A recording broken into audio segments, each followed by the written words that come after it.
This technique works very well with hammer toes, bunions, high arches, because again, those are all muscle issues that have pulled those bones to the tighter side, or they force them up into that arch.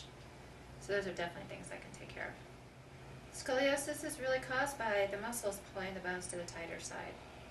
And so I've had people come in that has been, their scoliosis had gotten so bad that the bones were kind of pushing on organs, and they were said, well, maybe you should have surgery to put a rod in your back.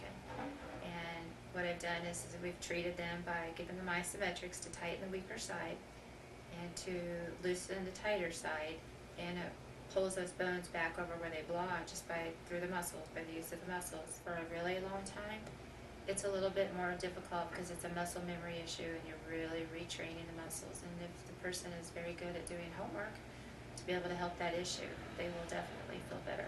And I know there was one young girl that came in because these backpacks that are so heavy to carry their books at school, and she really, for quite a while there, had her back out. There was some scoliosis issues, and within 2 treatments, you basically had her pretty balanced.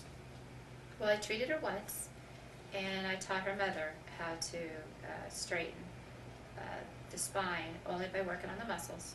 So she loosened the muscles that were too tight, and she tightened the ones that were too loose through spindle cell and Golgi technique.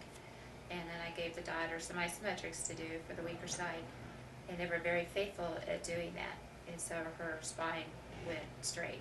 And I did not work on the bones, but we stayed strictly on the muscles.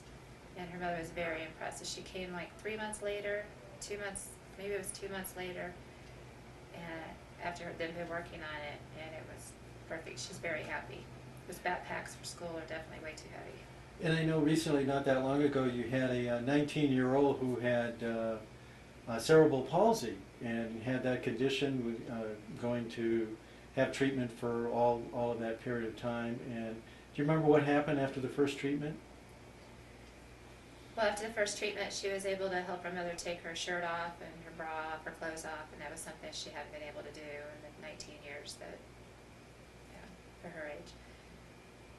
She's also changed the splints with her feet, and she had to have a different walker.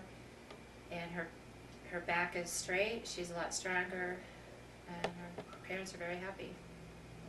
So these are all wonderful different things that are happening for